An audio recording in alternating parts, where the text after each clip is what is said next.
വളരെയധികം ഹാപ്പിയാണ്, ഭയങ്കര ഗ്രേറ്റ്ഫുൾ ആണ്. എന്നെ വിശ്വസിച്ച് ഇങ്ങനത്തെ ഒരു കഥാപാത്രം ഏൽപ്പിച്ച ജയൻ ചേട്ടൻ, ഇന്ദു ചേട്ടൻ, ഊർവശി തിയേറ്റേഴ്സിൽ എല്ലാവരോടും 1000 നന്ദി. ആൻഡ് നിങ്ങളോടൊക്കെ താങ്ക് യു. സമയം എടുത്ത് കണ്ടെത്തി വന്ന് പടം കണ്ടു, നിങ്ങളുടെ അഭിപ്രായങ്ങൾ പറയണു. So happy.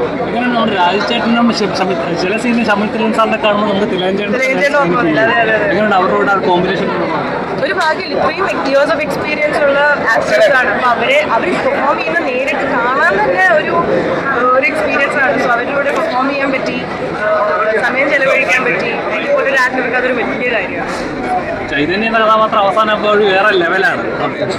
എങ്ങനെയാണ് എക്സൈറ്റ്മെന്റ് ഉണ്ടായിരുന്നു സ്ക്രീനിൽ? എങ്ങനെ ആളുകൾ പിന്നെ എക്സൈറ്റ്മെന്റ് ഉണ്ടായിരുന്നു, പേടി ഉണ്ടായിരുന്നു. കാരണം ഇതൊരു ബുക്ക് സിനിമ ആവുമ്പോഴുള്ള ചാലഞ്ചസ് എനിക്ക് അറിയാം.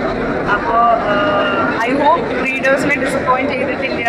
ഐ ഹോപ്പ് നിങ്ങൾ ഇമാജിൻ ചെയ്തൊരു ചൈതന്യത്തിന് ഞാനൊരു രൂപവും ശബ്ദവും കൊടുത്തപ്പോൾ അത് ഓക്കെ ആയിരുന്നു എന്ന് ഞാൻ പ്രതീക്ഷിക്കുന്നു, ആഗ്രഹിക്കുന്നു. എന്നാലും ഗംഭീരമായിട്ടുണ്ട്. Thank you so much.